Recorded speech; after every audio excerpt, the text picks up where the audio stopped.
여러분, 인공지능에 몸을 주는 꿈, 바로 휴머노이드 로봇 경쟁이 드디어 막이 올랐습니다. 이게 단순히 기술 개발 경쟁이 아니에요. 경제, 사회, 그리고 지정학의 미래까지 걸려있는 거대한 레이스인데 과연 누가 이 레이스에서 승자가 될까요? 오늘 한번 제대로 파헤쳐 보겠습니다. 지금 화면에 보이는 이 로봇들, 이게 더 이상 영화 속 얘기가 아니라는 거죠. 이제 정말 우리 삶으로 성큼 들어올 준비를 하고 있는데요. 그래서 오늘 이 시간에는 미래의 주도권을 누가 잡을지 각국의 치열한 전략을 속속들이 한번 들여다보겠습니다. 자, 그럼 먼저 이 경쟁의 판을 이해하려면 핵심 개념부터 알아야겠죠? 바로 체화형 AI라는 건데요.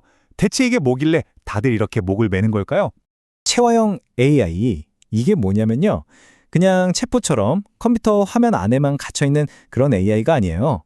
뭐랄까, 똑똑한 두뇌에 팔다리를 딱 붙여준 거라고 생각하시면 됩니다. 직접 보고 듣고 만지면서 우리 현실 세계에 뛰어들어 문제를 해결하는 진짜 몸을 가진 AI인 거죠. 그러니까 핵심은 바로 이거예요.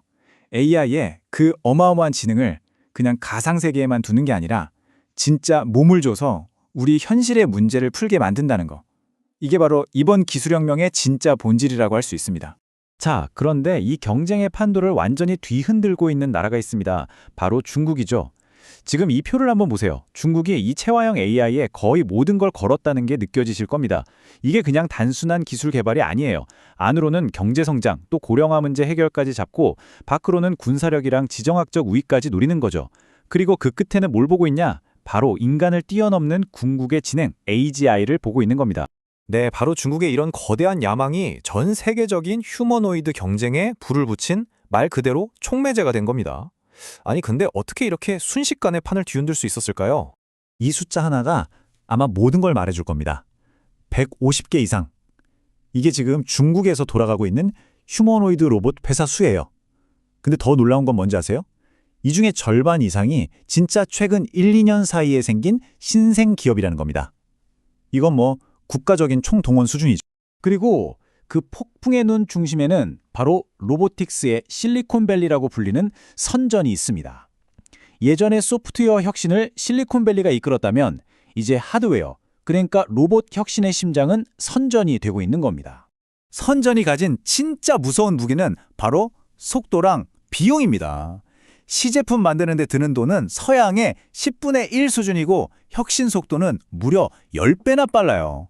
이게 무슨 말이냐면 서구 기업들이 5년 걸려서 겨우 다음 세대 제품 내놓을 때 선전에서는 2년도 안 돼서 뚝딱 만들어낸다는 거죠. 이건 뭐 따라갈 수가 없는 속도전입니다. 와, 정말 대단하죠. 그런데 말이죠. 이렇게 미친 듯이 성장하는 그 이면에는 아주 어두운 그림자가 드리워져 있습니다. 모두가 장밋빛 미래만 보고 있는 건 아니라는 얘기죠. 아이러니하게도 지금 이 상황을 가장 우려하는 건 바로 중국 정부 자신입니다. 투자가 너무 과열되니까 너도 나도 비슷비슷한 소위 고도로 반복적인 로봇들만 막 쏟아내는 거예요. 이러다가 과거에 수많은 기업들을 줄도산시켰던 그 자전거 공유 거품처럼 한순간에 뻥 하고 터질 수 있다는 위기감이 팽배한 거죠. 그래서 지금 건강하고 표준화된 개발이 필요하다면서 속도 조절에 나선 겁니다. 자, 이렇게 중국이 무섭게 치고 나가는 동안 다른 경쟁자들은 과연 손 놓고 구경만 하고 있을까요? 천만에요. 이제부터 세계 각국이 어떤 카드를 꺼내들고 있는지 한번 살펴보겠습니다. 먼저 미국입니다. 미국은 중국처럼 정부가 막 나서기보다는 자신들이 가진 가장 강력한 무기, 바로 기존의 거대한 기술 생태계를 활용하는 전략을 쓰고 있습니다. 그 대표주자가 누굴까요? 바로 애플입니다. 애플의 움직임, 이게 정말 흥미롭습니다. 아직 공식적으로 뭘 내놓은 건 아니지만 물밑에서는 엄청난 준비를 하고 있다는 거죠.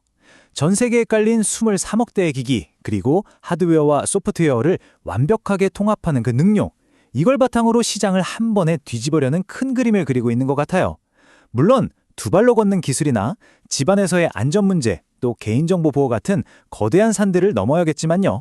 다음은 유럽의 전통 강호 독일입니다. 독일은 미국이나 중국과는 완전히 다른 길을 갑니다. 화려한 쇼보다는 묵묵히 산업 현장을 파고드는 전문가 전략을 택했죠. 독일의 에자일 원이라는 로봇을 보면 딱 감이 옵니다. 이 로봇은 뭐 집에서 청소하는 그런 로봇이 아니에요. 공장에서 숙련공과 함께 일하는 동료죠. 아주 작은 나사를 조이는 그런 정밀한 작업을 기가 막히게 해냅니다. 특히 사람과의 안전을 최우선으로 생각하고 계층적 AI라는 기술로 복잡한 일도 차근차근 해내죠. 그리고 중요한 건 핵심 부품부터 조립까지 전부 메이드 인 저메리라는 자부심, 품질과 신뢰로 승부하는 겁니다. 자, 마지막으로 일본을 한번 볼까요? 일본은 아주 독특한 전략을 들고 나왔습니다. 기술 과시가 아니라 지금 당장 일본 사회가 겪고 있는 가장 아픈 문제를 로봇으로 풀어보겠다는 거죠. 일본은 막연히 사람 닮은 로봇을 만드는 경쟁보다는 예를 들면 고령화 때문에 부족해진 돌봄 인력을 대체하거나 지역사회 순찰, 청소 같은 일을 맡거나 아니면 심해나 우주처럼 사람이 가기 힘든 곳에서 일할 특화된 서비스 로봇에 집중하고 있습니다. 어떻게 보면 가장 현실적이고 실용적인 접근법이라고 할 수 있겠죠?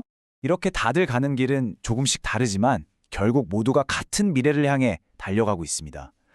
그리고 그 경주의 끝에는 공통적으로 넘어야 할 거대한 장애물과 상상을 초월하는 보상이 기다리고 있죠. 이 경쟁에서 최종 승자가 되려면 누구나 이 4개의 거대한 산을 넘어야만 합니다. 첫째, 기술의 한계. 둘째, 어마어마한 개발 비용. 셋째, 인간과의 안전과 신뢰 문제. 그리고 마지막으로 복잡하게 얽힌 법과 윤리 규제까지. 이 과제들을 누가 먼저 그리고 가장 현명하게 풀어내느냐에 미래의 주인이 결정될 겁니다. 그럼 지금 기술 수준은 대체 어디쯤 와 있는 걸까요? 이 5단계 로드맵을 보면 바로 알 수 있습니다. 자, 보세요. 대부분의 로봇들이 아직 1단계, 그러니까 겨우 기본 동작을 하는 수준에 머물러 있어요.